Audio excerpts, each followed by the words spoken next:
સતત છઠ્ઠા દિવસે પણ ભરૂચ જિલ્લાના આમોદ તાલુકાનું જૂનુવાડિયા ગામ સંપર્ક વિહોણું. દાદર નદીના પાણીમાં સતત ઘટાડો થતાં પણ જૂનાવાડિયા ગામમાં જવાનો રસ્તો પાણીમાં ગરકાવ. મોટાભાગના રસ્તાઓ આમોદ તાલુકાના ચાલુ થઈ ગયા છે, જ્યારે જૂનાવાડિયા ગામ આજે છઠ્ઠા દિવસે પણ પાણીમાં ગરકાવ છે. આ સમયે આમોદ જંબુસરના ધારાસભ્ય દેવકિશોર સ્વામીની સરાહનીય કામગીરી જોવા મળી હતી. આજુબાજુમાં હીરાકોઈ, નવાવાડિયા, જૂનાવાડિયાના તમામ ખેડૂતોના કપાસ અને તુવેરના પાકને ખૂબ જ ભારે નુકસાન થયું છે. કેટલાક જૂનાવાડિયા ગામના લોકોનો ઘરવખરીનો સામાન લેવા માટે કમરસમાં પાણીમાં મગરથી બચવા માટે ડાંગ અને પાઇપો જેવા હથિયારો લઈને આવતા કેમેરામાં કેદ થયા હતા.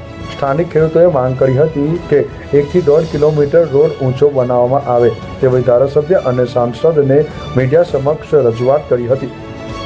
ભરૂચ જિલ્લાના કલેક્ટર તુષાર સુમેરાએ પણ આ વિસ્તારમાંથી કેટલાક લોકોના રેસ્ક્યુ કરાવી સ્થળાંતર કરાવ્યા હતા અને વિસ્તારમાં બોટમાં બેસીને ન્યૂઝ ટુડેના પ્રતિનિધિ સાથે ચર્ચા પણ કરી હતી.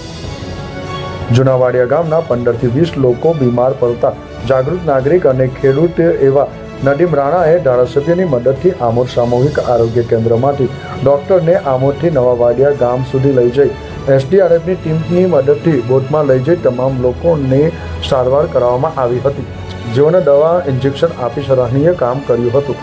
તેમને ઇન્જેક્શન મારીને સેવાકીય કામગીરી પૂરી પાડી હતી, જ્યારે જેમની તબિયત વધારે ખરાબ હતી તેઓને આમોદ લાવી સારવાર કરવામાં આવી હતી. જાવેદ મલિકનો રિપોર્ટ, ન્યૂઝ ટુડે, આમોદ.